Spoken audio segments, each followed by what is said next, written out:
Welcome to the Mold Matters Podcast. Whether you are looking for help recovering from mold illness or just want to learn more about creating a safe environment for your family, this podcast is the place for you. Hello, everyone, and welcome to the Mold Matters Podcast. I'm here alongside Mike Adams. How are you, Mike? I am great, Jer. How you doing? I'm excellent. It's been a while, hasn't it? It has been a while. Yeah. And for those of you that don't know, the Mold Matters Podcast is dedicated to investigating all things related to mold. We focus on health. We focus on, even fixing mold in homes, making mold or homes, less moldy, maintenance, anything that can really improve the health of the home and consequently improve the health of our lives is kind of what we're all about. Fungus is us. Yeah. Fun guys. You always like to say that. Guy. Yeah. So Hey, there's a Seinfeld episode where Kramer says fun guy. really? Yeah. Jerry's girlfriend has an antifungal in her medicine closet or medicine cabinet in the bathroom. He stumbles onto it and he's freaking out like Jerry Seinfeld would. And so he's talking to Elaine like, "What is wrong with this lady I'm dating? She has an antifungal cream in her Yeah, medicine that's true. cabinet." And so Jerry wants Elaine to ask her, and she's like, "I'm not going to ask her about her funguses." Yeah. And Kramer's like, I think he's eating French fries, and he's just fungi. What? Fungi. It's a good episode. Correct, sir. Yeah. Oh, that's funny. Well, Mike, today we have a really exciting episode topic. We do. Yeah. I mean, one of our most exciting. Mm-hmm. And I don't know how to say it any other way other than to say we're going to talk about mold in toilets. Yes. Yeah. There is no better way to say it. Yeah. Because that's Yeah. what it is. So I get this question all the time, Jeremy, from people is what is causing, well, we can dive into the different parts of the toilet, but the question I often get is what is causing that ring of black stuff, and I'm sure it's mold, but that ring of black stuff around the bowl right at the water level, Yeah, right? exactly. Yeah. Heard that many times. Yeah. It's And really- seen that many times. Yeah. Yeah. So it's not, I mean, it is a funny topic, but truly, toilets, anywhere there's water, and toilets is one of those, places in your home that has lots of water. Right. So even though it's made of porcelain, or I'm not sure what a lot of them are or at least some of the lids are plastic, and of course the seats are plastic. The components are relatively mold-free components. One would think. Yeah, they're not necessarily prone to mold growth, and they do that on purpose. Obviously, they know there's water in there. They're glazed. Yeah. Yeah. Yet we do find mold in toilets. Incredible. It's really interesting. And as we think about the holistic approach to addressing the health of a home from a mold perspective, from a microbial perspective, Right. We've known about the toilets for a long time, but I think it's only been recently where we're starting to focus in on them a little bit more. Would you say? Yeah, absolutely. And we're trying to understand it better. Yeah, it's become a standard thing for me when I inspect a home. Yeah, me too. To lift the toilet tank lid off, to look back there, and also just kind of take a glance into the bowl itself to see. Yeah. I think that it's kind of a dead giveaway if you have. We've often talked about elevated mold load. Yeah. And I think it's a dead giveaway. I think. I mean, it's really hard to know for sure because we've had it in our home, that little ring, and but I'm fairly sure that our home has a low mold load. Yeah. So finish your thought about mold load. Just complete that thought. The idea is that if you have elevated mold load, which we've talked about before, where you've got just, when I say mold load, that counts the spores, the toxins, and even the growing mold. That house has a ton of fungal energy. And so with that, you've got, as an example, a healthy home should have less than 500 spores per cubic meter. Right. A home with an elevated mold load can have anywhere from a couple of thousand per cubic meter up to, hundreds of thousands. Yeah. And so the mold spores become very opportunistic wherever there is moisture and a food source. Yeah. And so that ring, I think gives them both. And I think the it's easy to figure out the water in the bowl. Obviously, the water is present, but the food source is what's weird. Yeah. But I think it is, if you have really hard water, it's easy to leave, if you don't clean your toilets really, really regularly, to leave some kind of calcium buildup. Just right there where it comes up to and stays. Yeah, no different than when you get efflorescence in a basement wall. The water has saturated that wall, that cement wall, and then withdrawn. Yeah. And it leaves behind salts. Yeah, right? that makes sense. And I think that's what's happening on that ring, is that ring leaves just enough minerals or whatever to be a food source for the mold. Yeah. But it's really hard to know for sure where that's coming from. Well, and if you think about where the water line is, obviously below the water line is water. Water. I mean, so it's not gonna. It's not gonna get there. It's not generally gonna grow there. Yeah. Above that, it does get, when you flush, it gets wet. The lining of the walls there, but they also to get a ton of air unless you close that lid. But even that, it's not an airtight system. No. But there's got to be some like minuscule little line where, it's wet, but it's in the air, or it's exposed to air as well. So and that is that line. So the thought is that the mold spores in the air are hitting the water in the toilet, right? Yeah. Because eventually mold will kind of settle until it's stirred up again. Yeah. But during that settling process, if you have elevated mold load, it's going to land on that water in the toilet. Mm-hmm. And then just through, I don't know, some kind of physics, it's going to kind of migrate out to the edges of the water and start to colonize. Yeah. And then, excuse us if we digress into some potty talk. It's really easy to do that in this. Yeah. In fact, we're already there.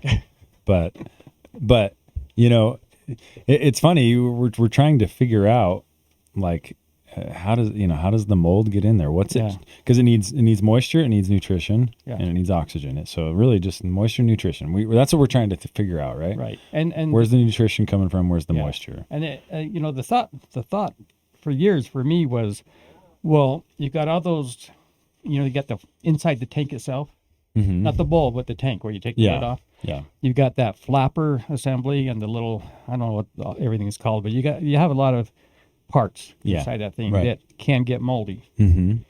The interesting thing is, I'm pretty weird about ours staying really, really nice and clean, right? Yeah. I treat them often. I make sure, because I just don't want to lift up that lid, the tank lid, and see anything but really clean parts. Yeah. It's just a weirdness I have. But we still will get that ring where the water level is. Inside the tank or in the inside the bowl. Or the bowl. The bowl, yeah. The tank is pristine. So but in the bowl you'll get the ring. Right. Yeah. Yeah. Which leads you to conclude that I don't know. That you don't know. Well, let me throw in this. You talked about, in terms of nutrition and moisture. We got the moisture. This is kind of something you've said to me before, but could the nutrition be from us? That's one thought. Yeah. That's one train of thought in this. It's very complex, Yeah. Yeah. We know for a fact that healthcare practitioners test urine for mycotoxins. Yeah, that's how they determine if you've maybe got it in your home. Right. And I'm not sure if those tests don't involve. I don't understand those urine tests well enough to know, are they strictly testing for mycotoxins, or are they testing for mold and they surmise that there's a mycotoxin with that? I don't know those tests well enough. I don't know either, but I think it is mycotoxins because they'll give they'll give very specific numbers of the mycotoxins. I think you're right. We should have a mycotoxin urine test expert come on the show. Yeah, and just in tandem with this 2-part series. You're in for quite the discussion. Oh man. Yeah. So anyways, again, without digressing too far in, we're putting in lots of organic matter into those toilets over and over again. And that's the other thing we're going to talk about is, was it the 70s or the 80s where code changed in the States as far as toilets? How much water? Yeah. Yeah. When I was a kid, you flush a toilet, man, you knew that thing was flushing. Oh, it put was a ton of water. Yeah, 7, 8 gallons of water through there. Yeah. Nowadays, it's like 1.5 gallons. Yeah. I mean, that's a huge movement in Don't say movement.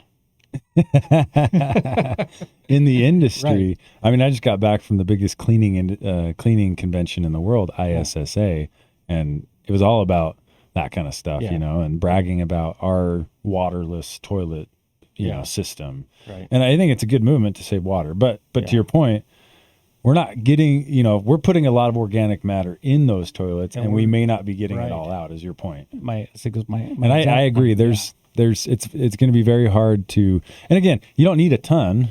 No, right? No. So if we're producing the organic matter, and I know you're on this big kick lately where you think a lot of the mold, once it gets in us, it colonizes in us, and all of a sudden we're a source in a sense. Yeah, we're creating our own mycotoxins. Yeah. So I mean, there's a possibility there that we're providing not only the organic matter but the spores as well. Yeah. Right. But even if we're not producing the spores of the mold, I mean, there's plentiful spores. The spores, like you said, if the mold load is high, it's easy to get those mold spores. Yeah, no different than we always wonder, now, how on earth does that water softener salt tank get mold inside there? Mm-hmm. I mean, that lip of that cover drops down 2 inches, right? Yeah. Well, what it really comes down to is if anytime ever you've opened that lid and you have an elevated mold load in the home, you're letting a bunch of spores in there. Yeah. Yeah. To the tune of, even say a relatively normal home of 800 spores per cubic meter. Yeah. You're probably letting in, I don't know, 400 or 500 spores. Yeah. It depends how long you open it, but you're letting in hundreds. Yeah. Right. And then you have moisture on the side of that tank. Yeah. And it's off and running. So there is another theory about how toilets can get that ring and that moldy bacterial ring there, Right. and one possibility, we do run into moldy water sometimes. Yeah.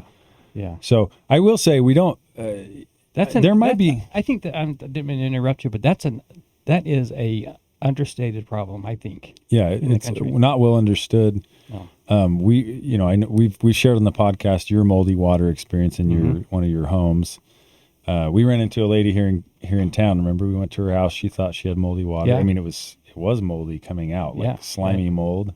And what she determined her water heater was moldy. Her water heater was full of mold. Was full of mold, which is another thing. It's possible, and I haven't looked into that deeply, but anyway, so it could be that you have moldy water.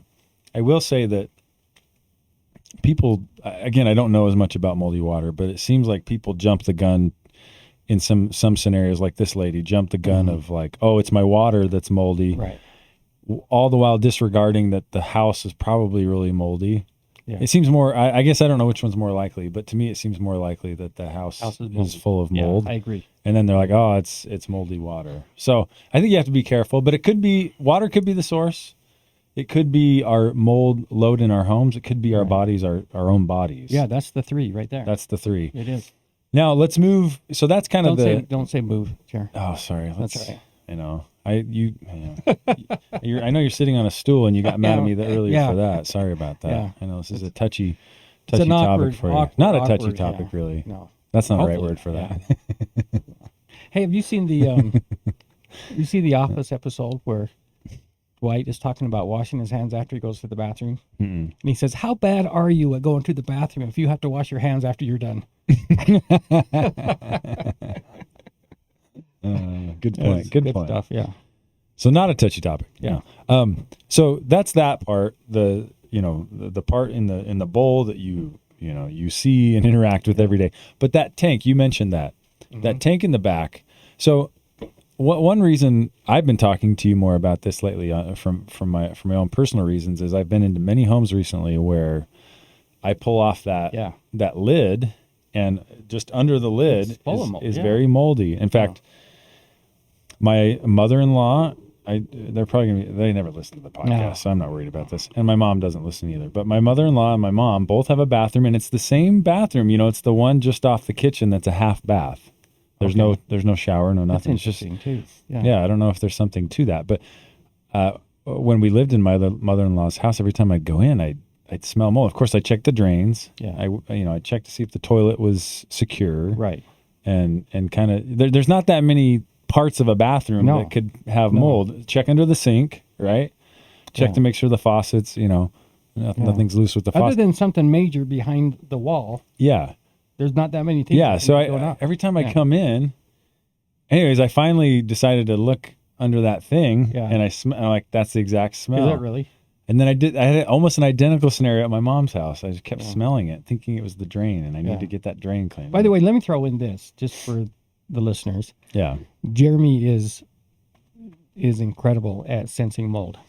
I mean, I think he would sense it long before 90% of the people would sense it. Well, thank you, Mike. Yeah, It's a blessing and a curse. It is a blessing and a curse. Mostly yeah. a curse. It's a blessing when we need you, Jared. Yeah, when we're doing mold. Jared, come look at this investigation. house. We can't figure it out. Yeah. So I had actually a health practitioner here locally, and she's a good friend of mine too, Ashley Church. We ended up addressing her home, and that was actually as I did my full investigation. I mean, there might have been some historical stuff, but that seemed to be the epicenter. It was black mold. I mean, usually it's not like a black nasty mold, but it was a really black mold, and so you could feel it when you walked into that bathroom. Yeah. Something's wrong, and that was kind of the epicenter. So we spent a lot of time really cleaning that out when we fogged. Now, if you think about it, that different from the bowl. I mean, that one is an very enclosed structure, right? Very enclosed. With full of water all the time. Yeah. So and even where the water isn't, it's still humid and wet. oh yeah, everywhere. Yeah. You got to. I mean, it'd be fun to put a hygrometer in Yeah. there and measure the humidity in that airspace. But I bet it's can't high. imagine it's lower than I 95. agree. Yeah. I mean, it's just. agree. And you'll even see when you if you start pulling those lids off, which I highly recommend. Start taking toilet lids Take them off left and right. When yeah. you go to your friend's house, just Christmas pull parties. Christmas parties. Christmas parties. Take the lids off. In the next month, Take Christmas them out to party. the group and say, "Look what I found." Yeah. Anytime you go to the bathroom at someone else's house, pull those Pull the off. lid off, That's yeah. what we always recommend. But you pull those off, and very often they're even if they're not moldy, they look moist under Yeah. there. Yeah. They look. It's just wet. I've even had some that are like dripping wet. Yeah. So again, it's that porcelain. It's not. But So this is interesting too, though. That is really clean water, though. it should. Well, be. it should be. Should be. I guess. Yeah. I mean, unless the water Yeah. is moldy, but people always gross out about that water behind the toilet tank, but that water's Yeah. clean. Yeah, it's cleaner than the toilet bowl. For way, sure. way cleaner. Yeah. Yeah. Yeah. Yeah, and we've kind of theorized again, nutrition and moisture is all you need. We got the moisture. Yeah. Where's the nutrition coming from? And it kind of goes back to maybe what you said about the water softeners. I mean, anytime that you lid take off, that yeah. off, you're getting. So maybe don't take it off at the parties. Yeah, don't take it off. Just Well, do it quickly. yeah, yeah. Put a containment around it. Air scrubber, This is our scope of work right here. But it is also possible. I don't know.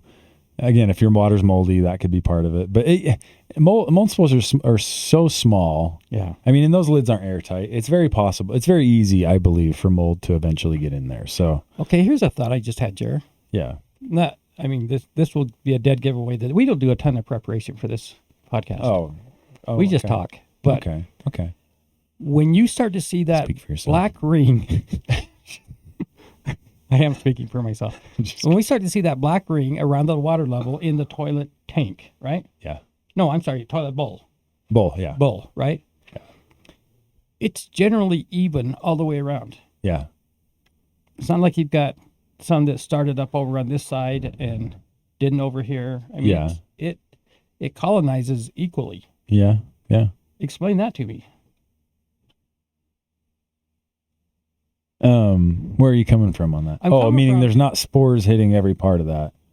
Right. I'm just saying that if the spores are landing in the water, why isn't part of that bowl start to show some black, but just by chance, other parts of that bowl aren't showing black? I don't know. I don't either. That does lend itself towards the water being moldy theory. The water or the, the little jets that send the water in a circular motion. Yeah. That's underneath the lip of the bowl. Yeah. Maybe that's where the mold is originating. Because that gets nasty. You mentioned. Yeah, those get real bad. You've seen some nasty ones. And they get bad without realizing it because you really have to get down and look up. Yeah. Well, and I don't know how good people are at scrubbing under it's- that lip yeah. in the bowl. Yeah. That can get nasty. So, yeah. Or if the mold load's very high, Yeah. and you know, I don't think people close their toilet lids very often if it's just them. Yeah. So I mean, basically, think of the toilet bowl as the house air. Yeah. And if it's a high mold load in there, Yeah. I mean, it's barraging that area. So I guess it could be, the moldy water theory. It could be. I think high I've mold talked. I think I've talked load. myself into mold load Have you? just in the last 20 minutes. Yeah. Okay. Yeah. Well, yeah. Are there any other aspects? Excuse that word. Aspects to the toilet and mold. No, but years ago in the company I used to work for, Yeah. we had a plant in California, and they had cameras during the night shift, Mm-hmm. and they realized that one of the employees was going out and I can't even say that word, doing number one Yeah. off Yeah. to the side of the patio. Mm-hmm. And so they caught him, and they gave him a warning, but the guy kept doing it, so they finally just let him go. So I was razzing the plant about it, their plant manager and our manager, and the two of us called them, and I said to him, "Hey, tell us about your ADIO." And then like, "Tell us about what?" "Tell us about your ADIO." They're like, "What are you talking about, Adams?" "Well, you don't have pee on your patio anymore, so I figured you'd call it an ADIO." It was good stuff. Yeah. Well done. Yeah. Well, do we with such a podcast as this? Yeah. Do we dare share with our listeners what we just did before this podcast? No, I don't think so. I Okay. don't think so. Let's wait. Well, yeah. Let's wait. Let's just say we did Because if something. nothing materializes, we've embarrassed ourselves for absolutely no reason at Yeah. all. Okay. Yeah. Let's cliffhanger. Yeah. We did something related to this. We may or try may to not help. share. Try to help. Trying to figure out. this out Yeah. some more. So we shared some possibilities. Yeah, and I think some answers to this are a couple of things. One is you want to make sure your home doesn't have an elevated mold load, obviously. Yeah, obviously. Two is you want to stay up on your maintenance of your toilet Yeah. bowl and tank. I recommend cleaning both often. Yeah. And if you start to get hard water buildup, it's almost impossible to get that off with a chemical. Yeah. You might have to just get an old-fashioned pumice stone Yeah. and really scrub it off and break it down. And I do think if you are, I've had people tell me like I clean my toilet every day. Yeah. I not every day, but very often, and I'm still getting that ring. Yeah. I think then we are looking at something in the water and the air is going on. Something. Yeah. If you never clean your toilet, I think any toilet starts to get that ring over time. So it honestly, we didn't mention this, but it honestly could just be if you don't clean your toilet very often, you're going to get stuff like that build up. It's almost impossible. It's almost impossible not to. But if you're regularly cleaning, I think what you said is right. It could be one of these scenarios that we've described. And thank you for reviewing what we talked about. That was a feedback we got from a listener. Yeah. Review and recap what you've talked about in the podcast. Give us a solution to the problem. Yeah, a solution. So I think is there anything else we could say by way of recap? I know that a number of websites will say use bleach. Oh to yeah, clean your yeah. and That's whatever. It doesn't matter. I don't think bleach kills mold very well, yeah, but I don't think any product you're going to buy over the counter is going to really kill it. yeah, For a toilet, the real answer is to, like I say, if it gets that buildup of minerals gets so bad, you need to use a pumice stone yeah, and remove that, and then there's nothing for the mold to feed on. yeah. Yeah. Yeah, good point. That's a good idea. All right, well, thank you guys, and Glad that one's over. Wow. Yeah. that was a relief. Anyway, thanks for listening, and until next time, Take care. bye. Thanks for listening to the Mold Matters podcast. Be sure to subscribe for more in-depth information on mold illness and recovery.